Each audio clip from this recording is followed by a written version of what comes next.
किन मेसो पाउँदैन? जस्तै बी डिभिजन टिमको फागुराम थारू कहिलेबाट पेल्लान रूपमा खेलिरहेको छन्, कहिलेबाट खेलिरहेको छन्। ऊ गएर कहाँ खेल्ने? उसलाई त बी डिभिजनको कम्पिटिसन एकदमै सजिलो भयो, कति गोल हान्यो। तर के गर्नु बिचरा, बी डिभिजनमा गोल हानि जान पाइने रहन्छ। देशमा स्ट्राइकरै नभएको बेलामा पनि बी डिभिजनमा गोल हानेको फागुराम थारूले तपाईँले कहाँ दिनुभयो मौका? समीर तामाङ कहाँ छ, कहाँ छ हजुर?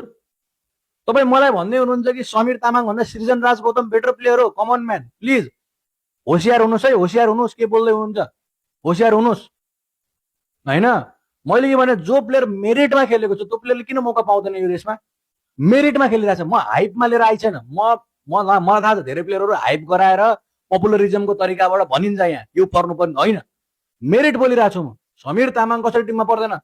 फागुराम थारू जसले स्कोर गरेको छ बी डिभिजन लिगमा, तपाईँले देख्नु भएको छ त्यही बी डिभिजन लिगबाट टिमबाट प्लेयर हाल्नु भएको छ। तपाईँ सी डिभिजनको कहीँ पनि सी डिभिजन खेलेको प्लेयर तपाईँ हाल्नु भएको छ होइन, र तपाईँ त्यो प्लेयर हाल्नु न। What is your reason?